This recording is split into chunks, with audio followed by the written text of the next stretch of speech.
How's everything going? Welcome back to the room. Let's see what's happening here. Thanks for all the good wishes. I missed you guys. We'll see what happens. So, the markets were showing increased weakness overnight.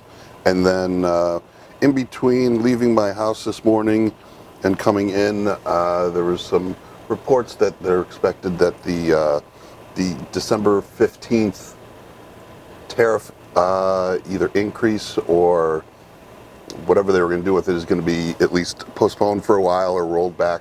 So the markets rallied off of that. We were down about 0.5%. Now we're showing unchanged across the board.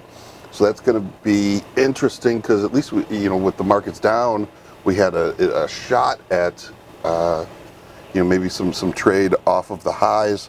We were basically, I'm thinking we're going to be looking at a ramp and camp type of situation here, where we're just going to sit here and nothing is expected for tomorrow's FOMC. I'll pull up the Fed Watch tool in a little bit, but after that sinks in, I don't see anything happening there.